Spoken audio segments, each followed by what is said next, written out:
Minsan sa ating mga Pilipino, mga kabagi-sensis, napakahilig nating gumamit ng padrinos. License nyo po. Pamangkin ako ni Major General Reyes. Mario Reyes.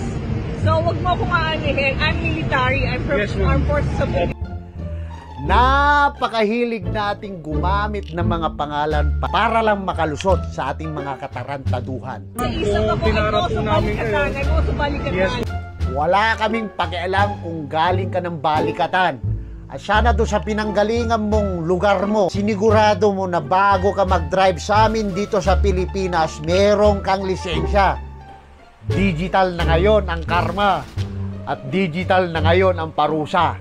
Hindi na ngayon uso ang koneksyon. Anong koneksyon pinagsasabi mo? Wala nang ganun ngayon, oy. Hindi na uso ang koneksyon ngayon. High-tech na ngayon. Dinadaan sa tamang proseso. Pinaghihirapan. May camera ka, may camera ako. Alam mo tama ginagawa mo, okay ka na. Kayo, ano masasabi niyo sa video ko? Comment down below. Adios.